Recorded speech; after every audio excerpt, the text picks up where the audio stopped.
नमस्कार सभी दर्शकों का फिर से स्वागत है हमारे चैनल में। कर्नाटक से बहुत बड़ी एक खबर आ रही है। कौन सी खबर? क्योंकि जिससे कर्नाटक में आरएसएस का विरोध हो रहा था, उनके मुख्यमंत्री हो या फिर प्रियांक खड़गे जी, जो बोल रहे थे, बयान दे रहे थे आरएसएस के बारे में, उसको देखते हुए मुझे ऐसा लगता है कि जो कुछ भी डिसीजन कर्नाटक की जो हाई कोर्ट है उन्होंने दिया है, वो एक बहुत बड़ी स्लैप है कर्नाटक गवर्नमेंट के ऊपर।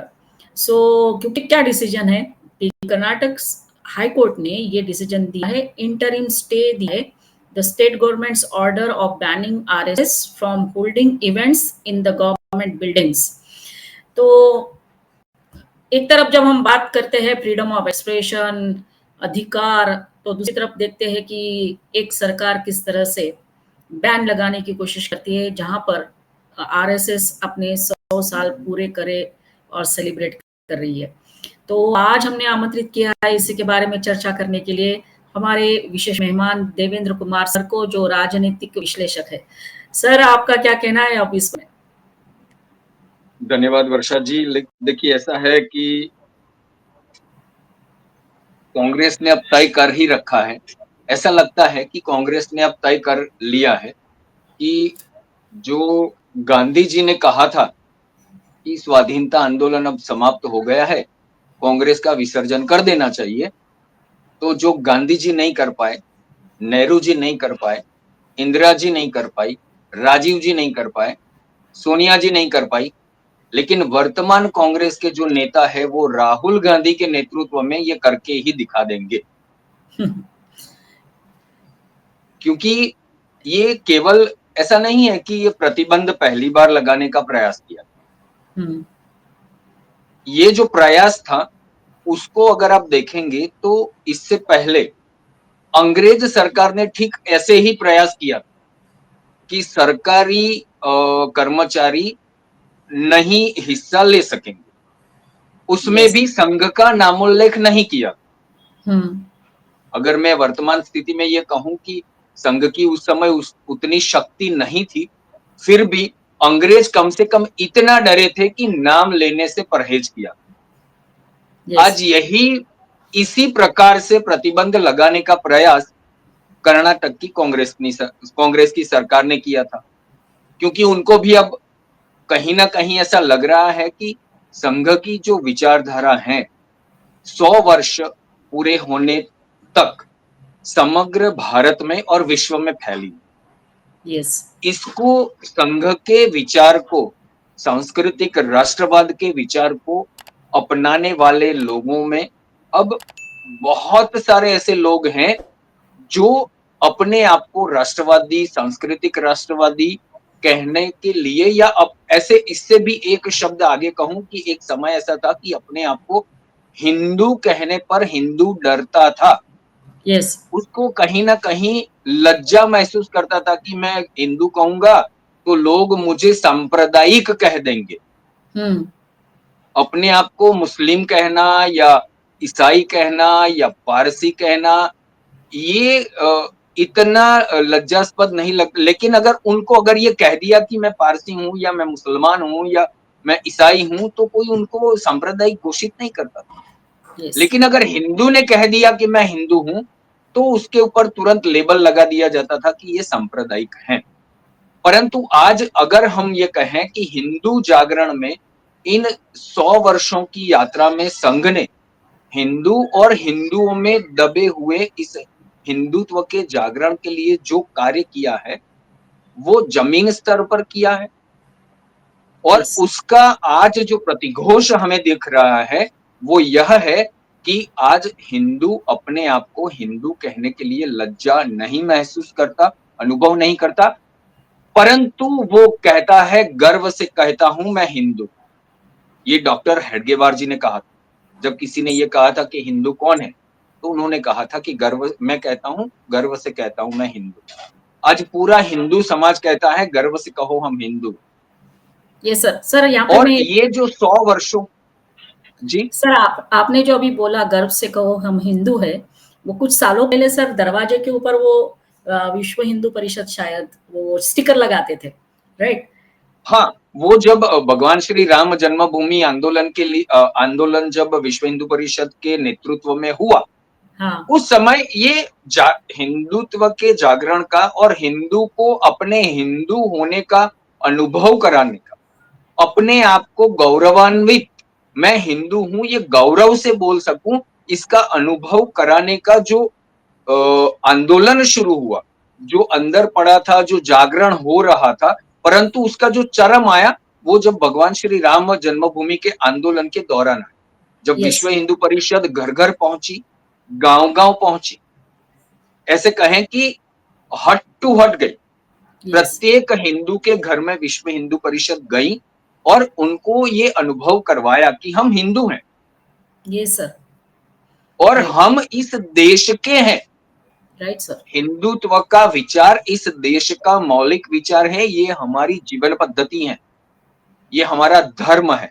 धारयति इति धर्म की बात करें, उपासना पद्धति वाली बात नहीं करें। यस, तो ये जो जागरण हुआ है, इस जागरण से और संघ की ये शक्ति जो थी, उसको हिंदू ने, एक सामान्य हिंदू ने जो उसको अपना एंडोर्समेंट दिया है कि हुँ, हाँ, हुँ, हमारा प्रतिनिधित्व, हिंदू का प्रतिनिधित्व अगर कोई करता है तो वो संघ करता है, ये ये मानने लगा है प्रत्येक हिंदू। और संघ तो स्पष्ट ये मानता है कि संघ ये हिंदू समाज में संगठन, हिंदू समाज का संगठन। तो यस, इससे हिंदू से ये संघ कर पर प्रतिबंध लगाना, अर्थात हिंदू का जो जागरण हो रहा है, इसकी जो प्रक्रिया चल रही है, उस पर प्रतिबंध लगा। राइट, इसका दूसरा जो अर्थ अगर आप देखेंगे तो यही, और ये अर्थ, इसका जो आरंभ जो हुआ है उसको अगर हम देखें तो जवाहरलाल नेहरू, यस, उनका एक वाक्य है, आई विल क्रश आरएसएस, हुँ, मैं आरएसएस को चूर चूर कर दूंगा। हुँ, ये जो उनका वाक्य था, ये वाक्य को ये कहीं ना कहीं जवाहरलाल नेहरू की परिवारवाद की जो राजनीति चलाई कांग्रेस ने, उस राजनीति में इसी वाक्य को पकड़कर गांधी नेहरू परिवार को किस तरीके से चापलूसी की जाए, उनको बटर लगाया जाए, उनको अच्छा लगने का प्रयास किया जाए, और इस प्रयास का ही ये परिणाम है कि संघ के ऊपर प्रतिबंध लगाने का प्रयास होता है। संघ को जब हिंदू जागरण का जो कार्य होता है उस पर प्रतिबंध लगाने का प्रयास होता है। हालांकि कर्नाटक हाईकोर्ट ने साफ कह दिया कि ये आर्टिकल 13/2 जो है उसका उल्लंघन है, किसी व्यक्ति को आप कहीं जाने से रोक नहीं सकते, यस सर, और ये राइट, बिल्कुल सही है। हालांकि ये हाईकोर्ट ने कहा है कि सरकारी परिसर में अगर कर रहे हैं तो परमिशन की आवश्यकता रहेगी, जो संघ सामान्यतः करता ही, यस सर, बिल्कुल, इसमें कोई समस्या वाली बात नहीं है। यस, परंतु यस, ये जो पूरा जो था, ये देखिए जब जब इन लोगों ने लगाया ना, तब तब इनको मुंह की खानी पड़ी, हुँ, हुँ, प्रत्येक बार। हुँ, कांग्रेस का ये जो अभियान है, आई विल क्रश आरएसएस, जो जवाहरलाल नेहरू ने शुरू किया था, उसको आगे लेकर आना, हर बार मुंह की खाते हैं और हर बार फिर वापस आते हैं मुंह की खाने को। Yes sir, right. सर ये इनके जो नेता है, 1-2 नेता जिनके नाम मुझे अभी याद नहीं आ रहे, वो सर उनकी मानसिकता सर या फिर उनके जो बयान है, वो देखते हुए ऐसा लगता है कि ये करना क्या चाहते हैं? If they want to convert this country as a Muslim country मतलब उन्होंने बोला कि मैं बचपन में था तो मेरी दादी बोलती थी कि अरे उधर मत जाना, वहाँ तो संघ की शाखा लगती है। इस तरह के भी बयान आए। So why they are doing this? क्या चाहते हैं सर कि पूरा भारत कन्वर्ट हो जाए? देखिए, मैं अभी-अभी गांधीनगर, गुजरात में हाँ, एक कार्यक्रम में गया था, यस सर। तो काफ़ी सारे लोग थे, कुछ लोग थे, उनमें एक व्यक्ति से मुलाकात हुई। हुँ, ये किस प्रकार से सारी चीज़ें कॉइन की जाती हैं। देखिए, ये खड़गे जी और हुँ, उनके पुत्र जो बोलते हैं, ये पूरे देश को ये नहीं बताते कि जब ये जो मैसूर था, जो भारत में नहीं आना चाहता, निज़ाम नहीं आना चाहता था, उस समय जो दंगे हुए, उस दंगों में अगर मैं गलत नहीं हूँ, इसकी पड़ताल कर ले जिनको करनी है, मल्लिकार्जुन खड़गे जी का घर जलाया गया। यस सर, मालूम है। कि किन किन लोगों ने जलाया था? रज़ाकारों ने किया था। हुँ, रज़ाकार किस उपासना पद्धति, किस धर्म को बिलॉन्ग करते थे? मुसलमान धर्म को, इस्लाम को। Yes sir. ये वो नहीं बताते।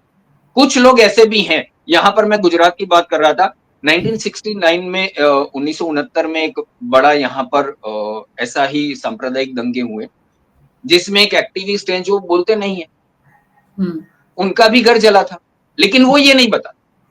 यस। तो ये कहीं न कहीं जो प्रयास है कि हिंदुत्व का जागरण न हो, यानी वो जो स्थिति थी कि मैं हिंदू हूँ, ये बोलने के लिए कहीं न कहीं मुझे डर लग जाए, कहीं मुझे लज्जा आ जाए, हिंदू को वापस उस जगह पर, उस स्थिति में ले जाने का ये जो प्रयास है, यही है।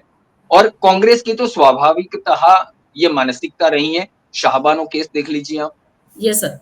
फिर ये जो सांप्रदायिक बिल कुछ लाना चाहती थी सोनिया गांधी जो 2014 से पहले, जिसमें ये था कि अगर कहीं पर भी सांप्रदायिक दंगे हुए, तो उसमें जो मतलब अल्पसंख्यक हैं उनको अपराधी नहीं माना जाएगा। हाँ, ये राइट। ऐसा ही कुछ लाना चाहती थी कि वो तो निर्दोष ही रहेंगे। हुँ, हालाँकि ये स्वाभाविक है अपराधी पर किसी का लेबल नहीं होता है कि ये अपराधी है, इस जाति, इस धर्म से आता है तो अपराधी हो जाता है, ऐसा नहीं होता। अपराध जो करेगा वो अपराधी होता है। परंतु बराबर। यहाँ पर अपराधी को अपराध होने से पहले ही घोषित कर दिए जाने की पूरा प्रस्ताव था कि अगर ऐसा हुआ तो वहाँ पर जो अल्पमत में नहीं है, बहुमत में जो है वही अपराधी होंगे। हाँ, मतलब अभी ऑफेंस अपराध हुआ नहीं उससे पहले ही आपने घोषित कर दिया कि इन्हीं को ही अपराधी मानना है। ऐसा लाने का प्रयास था। भारत यस, के हिंदुओं ने ये प्रयास को वहीं पर ही रोक दिया 2014 में जब इनकी सरकार गई। Yes sir. तो ये पूरा जो संघ पर आरएसएस पर प्रतिबंध लगाने का जो प्रयास है, ये स्वाभाविक ही हिंदू को तोड़ने का प्रयास है। हिंदू में जो एकता आ रही है, मैं हिंदू हूँ, ये जो आइडेंटिटी बन रही है, जिसको कांग्रेस ने जातिवाद में बाँट कर रखा था, उसमें से धीरे-धीरे होकर हिंदू बाहर आ रहा है। अपने आप को हिंदू कहने का उसमें साहस आया है। अपनी जाति से बड़ा वो हिंदुत्व मानता है। तो ये आइडेंटिटी जो बन रही है, कांग्रेस को सबसे बड़ा खतरा जो लग रहा है, वो इसी से ही लग रहा है। इस आइडेंटिटी को तोड़ने का प्रयास। यस इस सर। ये जो अपने आप को कॉइन कर रहा है हिंदू, इनको लग रहा है ये हिम्मत कैसे हो रही है इनकी हिंदू अपने आप को हिंदू कहने की। अरे तुम तो बनिया हुँ, हो, तुम तो भूमिहार हो, तुम कुर्मी हो, तुम दलित हो, तुम अति पिछड़े हो, तुम हिंदू हो ही कैसे हो सकते हो? ये हुँ, जो हुँ, मानसिकता है ये वापस लाने का जो प्रयास है ये। Yes sir. और राइट। मैं ये मानता हूँ कि कर्नाटक हाई कोर्ट ने जो निर्णय दिया है, जो स्टे दिया है वो बिल्कुल सही कदम है। कांग्रेस को अभी भी राइट। संभल जाना चाहिए क्योंकि देखिए 1948 में पहली बार गलत तरीके से प्रतिबंध लगाने का प्रयास किया। यस, संघ राजनीति सक्रिय राजनीति में ना आता है, ना करता है। ना उसके विचार में राजनीति करना है। यस, हाँ, संघ हिंदुत्व का जागरण करता है, संघ राष्ट्रीयत्व का जागरण करता है, भारतीयत्व का जागरण करता है, हमारी संस्कृति के लिए हमें गौरव होना चाहिए, इस बात का जागरण करता है, इसमें कोई संदेह है ही नहीं। 19-20 वाली बात ही नहीं। हाँ, राजनीति नहीं करता, कभी नहीं करेगा। ये निश्चित है। यस, परंतु संघ से आकर कुछ स्वयंसेवकों ने जब जनसंघ बनाया, तो पहले ही चुनाव में 3% वोट मिले। हुँ, यस, 2014 आते-आते ये 3% जो था, मतलब जो हिंदुत्व का, राष्ट्रीयत्व का, भारतीयत्व का जो जागरण हो रहा था, उस समय 3% से बढ़ते-बढ़ते अभी करीब-करीब 35% तक पहुँच चुका है। और भारत हुँ, की राजनीति अगर देखें, तो आपको ये कभी भी एक बार शायद 44% या 49% वो वोट कांग्रेस को मिले थे। करीब-करीब 40 से आस-पास जिसको वोट मिलता है, उन्हीं की सरकार बनती है। और हिंदू अगर जाग गया तो इनकी जो पद्धति है हुँ, माइनॉरिटी के वोट को बचाने के लिए, वही 17 या 20 या अभी तो 27 में जब ये सेंसस का रिजल्ट आएगा तब पता चलेगा कि अल्पसंख्यकों की आबादी कितनी है, मुस्लिमों की आबादी कितनी है, ईसाइयों की कितनी है, ये तब पता चलेगा। लेकिन अब मोटा-मोटा जो पता चल रहा है वो ये है कि मुस्लिम वोट जो है वो करीब-करीब 20 से 21% हैं और यस, कुल मिलाकर 79% हिंदू हैं इस देश में, जो 2011 का जो सेंसस था उसको लेकर मैं अगर चलूँ। तो ये 79% को कुछ कहीं न कहीं टुकड़ों में बाँट-बाँट कर वो जो 20-21% है उसको बड़ा बनाने की जो कोशिश है, उसके बल पर सत्ता पाने की जो कोशिश है, ये उसका ही एक प्रयास है। और मैं यस। तो ये मानता हूँ कि अब तो मुसलमानों को भी समझ जाना चाहिए कि संघ का विरोध करने पर क्या मिला। हुँ, यस, राइट सर। आज आप बिहार में देखिए तो संघ का विरोध करने पर उनको जो मिलने वाली चीज़ें थी, हाँ, जो संवैधानिक बातें हैं वो उनको मिलेगी ही, इसमें तो कोई समस्या नहीं है, कोई रोक भी नहीं सकता, मिलती भी हैं। परंतु वर्तमान सरकार का जो था, वो भारत के 140 करोड़ भारतीय की बात होती। अब अल्पसंख्यकों की अलग से बात नहीं होती, आप भारतीय हैं, तो जो एक सामान्य भारतीय तो को मिलेगा, जो भी योजनाओं में मिलता है, आपको भी मिलेगा।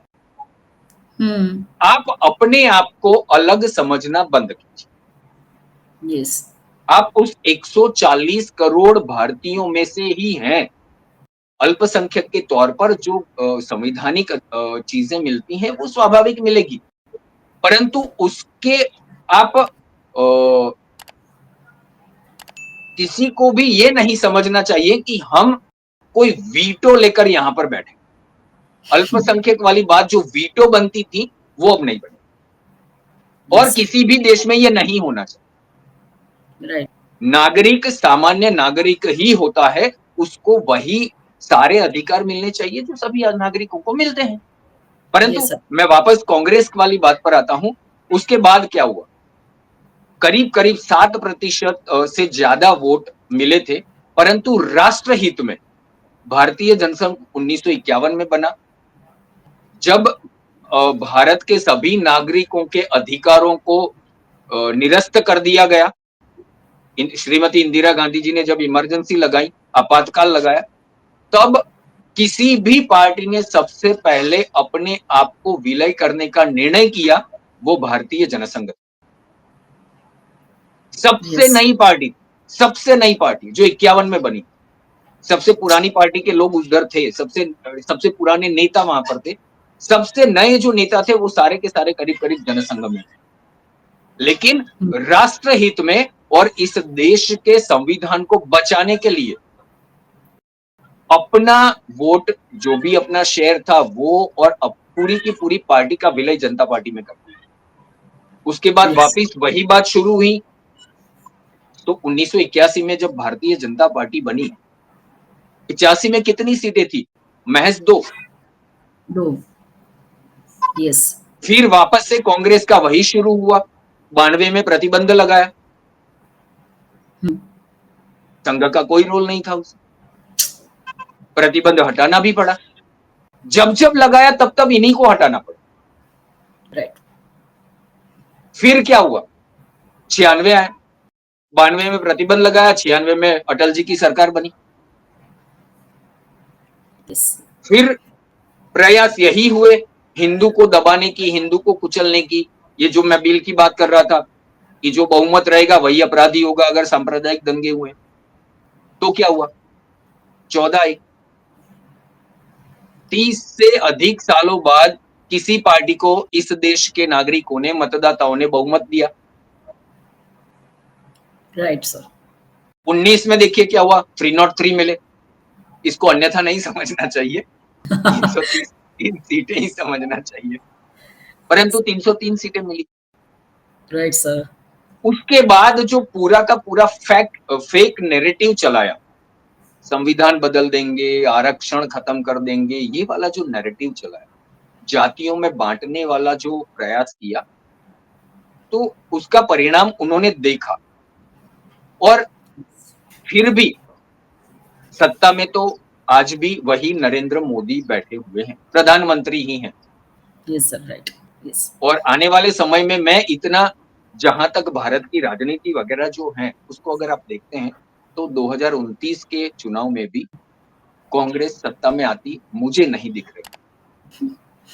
राइट। और अगर ये कदम उसने दोबारा से और जहाँ पर भी उनकी सरकार है, ये कदम दोहराने की कोशिश की, तो ये मैं इतना मानता हूँ कि राहुल गांधी के नेतृत्व में कांग्रेस ने अब ये तय कर लिया है कि जो महात्मा गांधी ने कहा था, उस बात को हमें अब सत्य साबित करना ही है, कांग्रेस का विसर्जन ही करना है।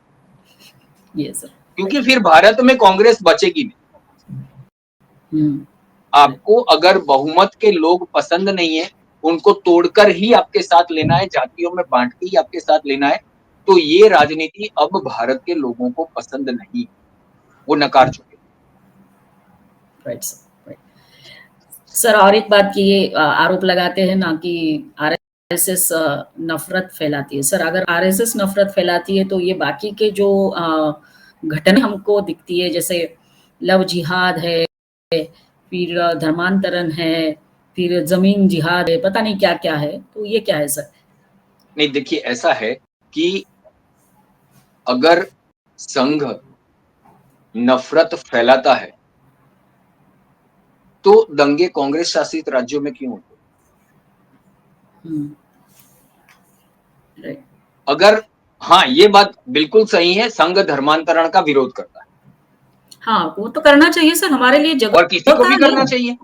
अगर आप मुझे लालच देकर, मुझे दबाकर, मुझे फुसलाकर या फिर मुझे आप अपनी पहचान छुपाकर किसी बहन बेटी को, हिंदू बहन बेटी को फंसाकर उसका धर्म परिवर्तन कराते हैं, आप उसको लालच देकर करते हैं, आप उसको दबाकर करते हैं, आप उसको डराकर करते हो, तो ये धर्मांतरण तो संविधान भी मान्य नहीं करता। तो इसका विरोध करना, अगर इसे नफरत फैलाना कहता है, तो ये इसका तो संविधान भी विरोध नहीं करता। तो ये नफरत कैसे होगी? Yes sir. जब कहीं ना कहीं किसी भी चाहे वो नैसर्गिक आपदा हो या मानव सर्जित आपदा हो, जब भी संघ का स्वयंसेवक वहां पर पहले पहुंचता है राहत कार्यों के लिए, और वहां पर जब जाता है तो वो जाति नहीं देखता, वो धर्म नहीं देखता, वो ये नहीं पूछता कि आपका नाम क्या है, आपका नाम अब्दुल है या अरुण है, वो नहीं पूछता, आपका नाम सलाह है या सोफिया है, वो नहीं पूछता। जब स्वयंसेवक जाता है तो उसके लिए वो जहां पर वो जितने भी लोग हैं, उसके लिए वो मेरे हैं, वो उसके अपने होते हैं, क्योंकि वो मानता है कि यहाँ पर जिन पर भी आपदा आई है, वो सारे के सारे भारत के नागरिक हैं, और भारत के नागरिक होने के नाते ये मेरे भाई और मेरे बहन। अगर नफरत ही फैलाना होता तो वो कह देते ना कि भाई क्षमा कीजिए, आप अब्दुल हो तो आपको नहीं मिलेगा। ऐसा नहीं होता, संघ ऐसा नहीं करता और ना कभी करेगा। संघ स्पष्ट रूप से मानता है कि भारत में मैं हूं, तो भारत की जो सांस्कृतिक पहचान है वही मेरी पहचान, भारत की जो सांस्कृतिक धरोहर है वो मेरी धरोहर है, भारत में जो पूर्वज हैं वो मेरे पूर्वज, मेरे पूर्वज भारत के बाहर नहीं है। अगर इस बात को नफरत फैलाना अगर कोई कहता है, तो इससे बड़ा मूर्ख पूरे विश्व में, मैं तो कहूंगा कि पूरे ब्रह्मांड में कोई और नहीं, इससे बड़ा मूर्ख। कि मैं अगर किसी को ये कहूं कि आप अपने पुरखों को मानो, ये कैसे नफरत हो गई?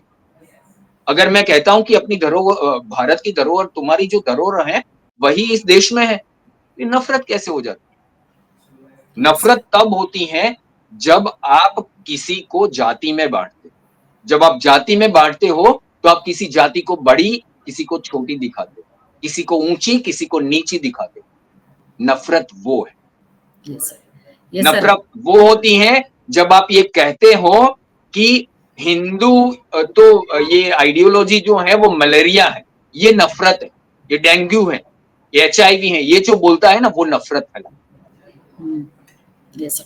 जब आप सत्य को छुपाते हो तब आप नफरत फैलाते हो, क्योंकि सत्य गंधहीन, वस्त्रहीन और आकारहीन होता है, जैसा है वैसा ही रखना पड़ता है। आप बहुत सारी चीजें दबाकर बैठ गए, आपने इतिहास को भी दबा दिया, वो नफरत फैला। बिल्कुल सर।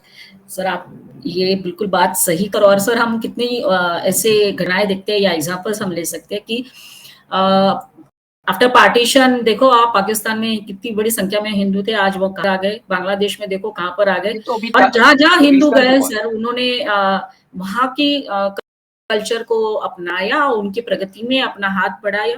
कौन-सा ऐसा उन्होंने वायलेंस फैलाया सर? उल्टा आप कंपेयर करिए बाकी जो विशिष्ट सेक्युलर का आप कम्युनिटी है यूरोप देख उनका। लीजिए, हाँ सर, तो ये यूरोप नहीं देखिए, दिखता है। यस, नफरत कौन फैला रहा है? हिंदू यस सर जहां बिल्कुल, पर भी जाएगा, कभी भी वो नफरत नहीं फैलाता है। नहीं हाँ, फैलाता है। वो एक चीज बहुत अच्छे तरीके से करता है, वो ये होती है कि वहां पर जाकर वो जो कारोबार करता है, उससे उस देश की इकोनॉमी में वो अपना हिस्सा और अपना किरदार निभाता है और बहुत अच्छे तरीके से निभाता है। यस अगर सर, वो वहां पर वर्कर के तौर पर गया है, तो जो भी करेगा, वो अपना 100% देकर, वो वहां यस पर सर, जाकर हिंदुइज्म प्रोफेस नहीं करता। बिल्कुल सर। अपनी आइडेंटिटी को छुपाकर किसी को फंसाता नहीं, किसी को डराकर उसको हिंदू नहीं बना, फुसलाकर हिंदू नहीं बना। राइट, ये हिंदू है। हम तो यस, मानते हैं पूरी पृथ्वी जो है वो हमारा परिवार है। हम कैसे किसी को अलग मान सकते हैं? नफरत कैसे हो सकती है हमें किसी से? बिल्कुल सर। परंतु अगर आप मुझसे ही नफरत करोगे, तो रिएक्शन जो आता है, वो नफरत नहीं होता है, वो रिएक्शन होता है। यस, राइट, राइट, यस, नफरत का रिएक्शन, वो मैं आपको एक बात बताऊं, छोटी सी है कि गांधी जी ने कहा था कि अगर आपको कोई एक चांटा मारता है तो आप तमाचा मारता है, आप दूसरा गाल उसके सामने कर दीजिए। लेकिन गांधी जी ने फिर ये नहीं कहा कि अगर दूसरे पे मार देता है तो क्या? हाँ सर। वो श्रीमद् भगवत गीता में कहा है, तस्मात् उत्तिष्ठ कौन्तेय युद्धाय कृत निश्चय। अब 2 पढ़ चुकी हैं, तो युद्ध के लिए तैयार हो जाओ। बिल्कुल सर, तुझे और करना क्या है? निमित्त मात्र भव सव्यसाचिन। तुझे निमित्त बनना है, बाकी सब मैं करके बैठूं। राइट।